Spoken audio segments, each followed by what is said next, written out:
Aujourd'hui, je vous montre ce que c'est de dessiner une commission pour quelqu'un d'autre. Et pourquoi je le fais si rarement d'habitude. Mais c'est trop tôt pour passer tout de suite au résultat. Parlons d'abord un peu du contexte.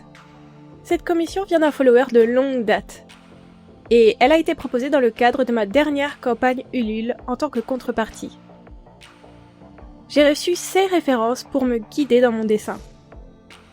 Une commission, c'est donc un projet payé qui n'est pas pour moi mais pour quelqu'un d'autre, avec les contraintes et les attentes qui vont avec. Et maintenant le fond du sujet, pourquoi je fais si peu de commissions alors que pour la plupart des illustrateurs, les commandes restent un passage obligé pour vivre de leur art. Une commission, c'est un projet artistique qui n'est pas pour moi. Je ne choisis pas le sujet et je suis soumise à des attentes et parfois à une deadline. Et c'est exactement le contraire de ce que j'aime lorsque je crée. Dans mon travail, je cherche avant tout à être libre, à faire ce qui me plaît, ce qui me parle. Je ne dessine pas pour les autres. Le dessin est mon mode d'expression personnelle. Quand on m'impose un sujet, un personnage et que je dois demander une validation après la composition ou les couleurs, j'ai au final aucun affect pour le résultat. Je transpose simplement le souhait de quelqu'un d'autre dans mon style. Et c'est presque plus vraiment mon art, c'est plutôt comme une collaboration. Je peux être satisfaite techniquement du résultat, mais il ne me parle pas. Idéalement, il doit plutôt parler à la personne qui m'a passé la commande.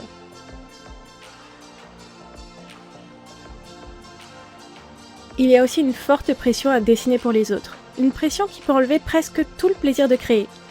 L'illustration devient alors 100% travail plutôt qu'art. C'est une distinction un peu floue, mais je sépare l'idée de dessiner une commande avec des contraintes précises et celle de dessiner pour transmettre son univers et ses émotions. Ça oppose presque l'idée d'être illustratrice à celle d'être artiste. Bien sûr, on peut être les deux à la fois, mais je schématise pour que le fond de ma pensée soit clair. Mais je m'égare, revenons-en à la pression. Mon dessin doit plaire à quelqu'un. Et ça peut me faire douter, tout repenser, parfois stresser ou hésiter. J'ai pas envie d'être confrontée à la déception de quelqu'un. Et c'est un sentiment auquel je suis pas confrontée quand je dessine pour moi. Certaines personnes vont bien sûr ne pas aimer mon style ou mon dessin. Mais généralement, c'est pas vraiment de la déception qui est ressentie.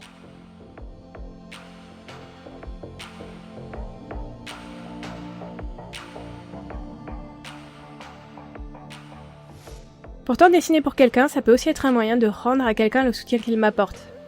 Cette commission, par exemple, est pour une personne qui me suit depuis longtemps et soutient tous mes projets, mes vidéos.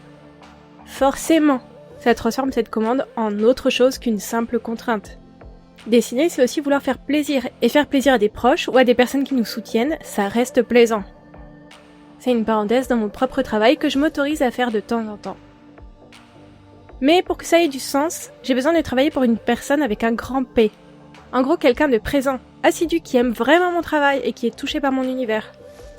En fait, je voudrais pas dessiner pour des inconnus de passage, qui passent commande comme ça, presque par hasard, par envie ponctuelle ou parce que c'est dans leur budget.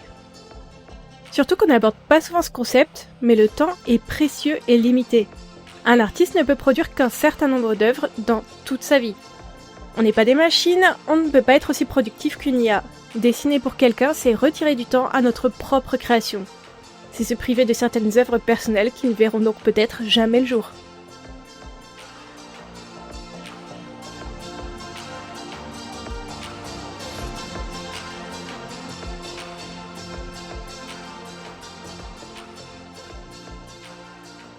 Mais ne pas faire de commission, ça a un coût réel. C'est se priver d'un revenu potentiel et se mettre volontairement ou non dans une situation financière instable. C'est un choix qui coûte. Il n'y a pas de solution meilleure ou pire. Qu'un artiste fasse ou non des commissions doit rester un choix réfléchi. Personnellement, j'ai choisi de miser sur mon processus. Et sur le partage vidéo de mon univers, j'ai choisi de miser sur vous, ici. C'est un choix compliqué, instable, surtout dans un monde de l'art vraiment bouleversé, où l'IA peut produire en masse des œuvres magnifiques. Beaucoup crient à la mort des artistes, mais franchement, personnellement, moi j'ai une vision différente de ce qui nous attend. Mais bon, on s'éloigne un peu du sujet des commissions, donc peut-être que je garderai cet avis sur cette question pour une prochaine vidéo.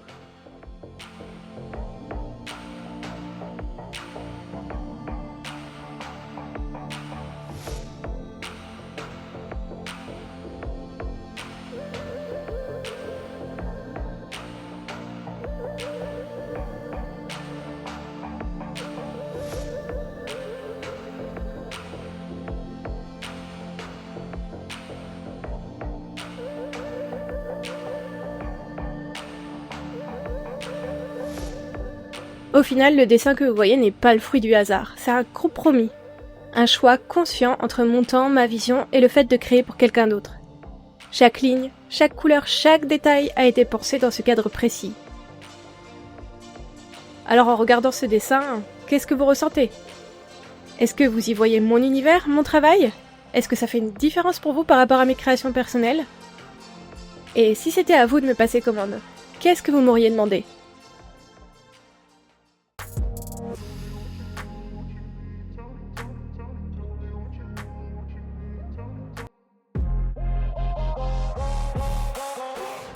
J'ai hâte de vous lire et n'hésitez pas à me donner votre avis sur les commissions.